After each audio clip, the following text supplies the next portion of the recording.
জুবিন গাৰ্গৰ অবৰ্তমানত কাইলৈ ৰাজ্যবাসীয়ে তেওঁৰ জন্মদিন উদযাপন কৰিব তাৰ লগত সংগতি ৰাখি ৰাজ্যৰ বিভিন্ন প্ৰান্তে প্ৰান্তে বিভিন্ন অনুষ্ঠান অনুষ্ঠিত হৈছে আৰু মই লখিমপুৰ জিলাৰ নাওবৈচাত উপস্থিত আছোঁ আৰু ইয়াত বৃহৎ ৰক্তদান কাৰ্যসূচী গ্ৰহণ কৰা হৈছে যদি চাই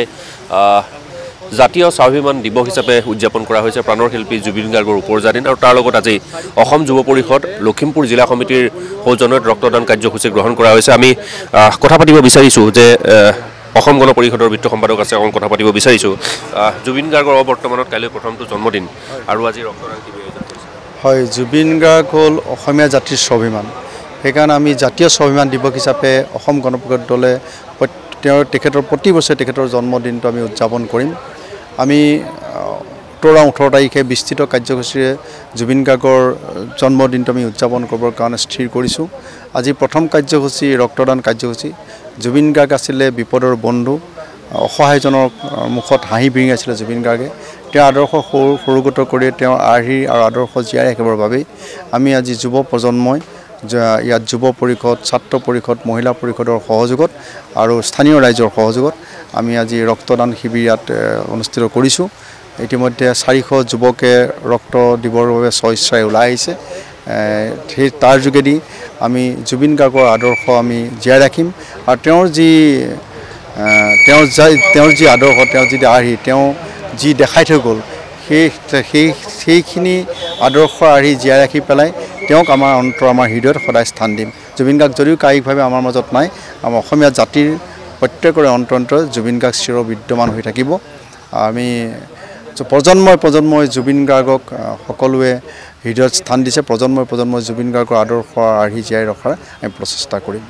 ধন্যবাদ জ্ঞাপন কৰিছোঁ ইতিমধ্যে আমি ক'ব বিচাৰিছোঁ যে 400 যুৱকে ইয়াত ৰক্তদান কৰিব আৰু জুবিন গাৰ্গৰ ন্যায়ৰ লগতে জুবিন গাৰ্গৰ জন্মদিন উপলক্ষে এই কাৰ্যসূচী গ্ৰহণ কৰা হৈছে ইতিমধ্যে আমি কৈছোঁ যে নাওবৈচাৰ পৰা এই কাৰ্যসূচী আমি দেখুৱাইছোঁ নাওবৈচাৰ উচ্চতৰ মাধ্যমিক বিদ্যালয় খেলপথাৰত অসম যুৱ পৰিষদে এই কাৰ্যসূচী গ্ৰহণ কৰিছে আৰু ইতিমধ্যেই গম পাইছে যে 400তকৈ অধিক লোকে তেজ দিবৰ বাবে ওলাই আহিছে কাৰণ জুবিন গাৰ্গৰ স্মৃতিত এই কাৰ্যসূচী গ্ৰহণ কৰা হৈছে কাৰণ কাইলৈ জুবিন গাৰ্গৰ অবৰ্তমানৰ প্ৰথমটো জন্মদিন গতিকে অকণমান কথা পাতিব বিচাৰিছোঁ তেজ দিবলৈ আহিছে হয় হয় কি ক'ম বাৰু আমাৰ জুবিন দাক আমি হেৰি কৰি পেলাই আমাৰ ৰক্তদান দিবলৈ বিচাৰিছোঁ জুবিন দাৰ সময় হওক ভাল হওক আমি ৰক্তদান দিব বিচাৰিছোঁ আৰু ইতিমধ্যেই কোৱা হৈছে যে 400তকৈ অধিক যুৱকে আজি ৰক্তদান কৰিব আৰু জুবিন গাৰ্গে ৰাইজৰ বাবে কাম কৰিছিল দহৰ বাবে চিন্তা কৰিছিল গতিকে তাৰ বাবেই আজি এনেদৰে ৰক্তদান শিবিৰ আয়োজন কৰা হৈছে আৰু ৰক্তদান শিবিৰত এই তেজ লৈ তেওঁলোকে প্ৰদান কৰিব আৰু আমি কৈছোঁ যে জুবিন গাৰ্গৰ অবৰ্তমানত এই কাৰ্যসূচী গ্ৰহণ কৰা হৈছে গতিকে কাইলৈ দিনটোতো দিনজোৰা কাৰ্যসূচী ইয়াত গ্ৰহণ কৰা হৈছে লগতে আজিৰ দিনটোতো এই ৰক্তদান কাৰ্যসূচী গ্ৰহণ কৰি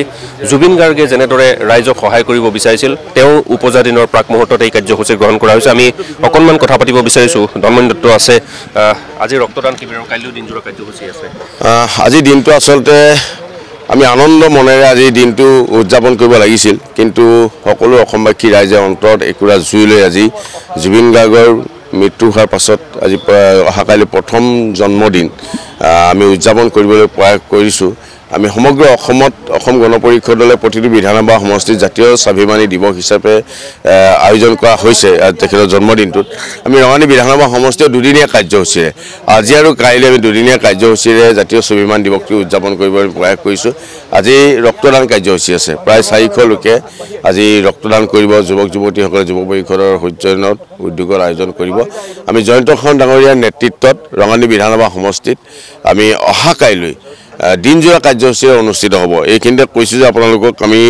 10 বজাত জুবিন গাৰ্গে ভাল পোৱা গছ আছে নাহৰ গছ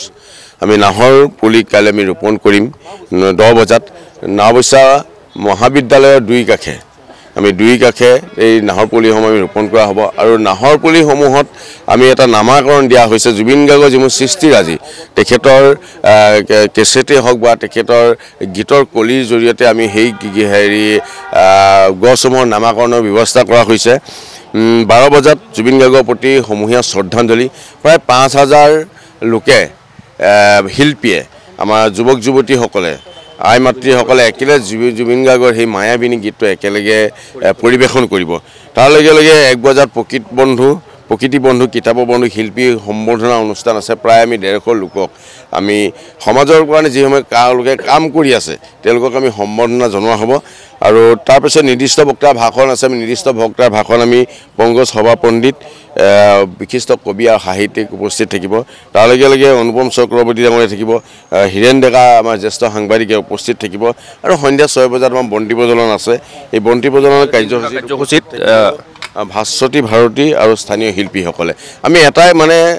কামনা কৰিছোঁ যে আমি জুবিন গাৰ্গৰ এই পবিত্ৰ দিনটোত যাতে আমি সকলোৱে উদযাপন কৰিব পাৰোঁ তেখেতক সোঁৱৰিব পাৰোঁ তেখেতৰ গীত মাতসমূহ যাতে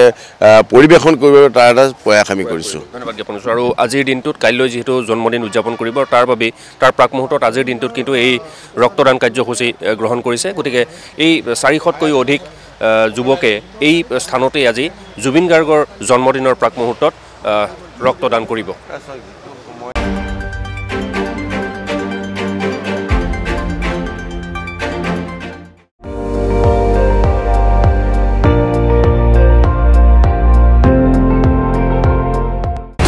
আপুনি চাই আছে ND24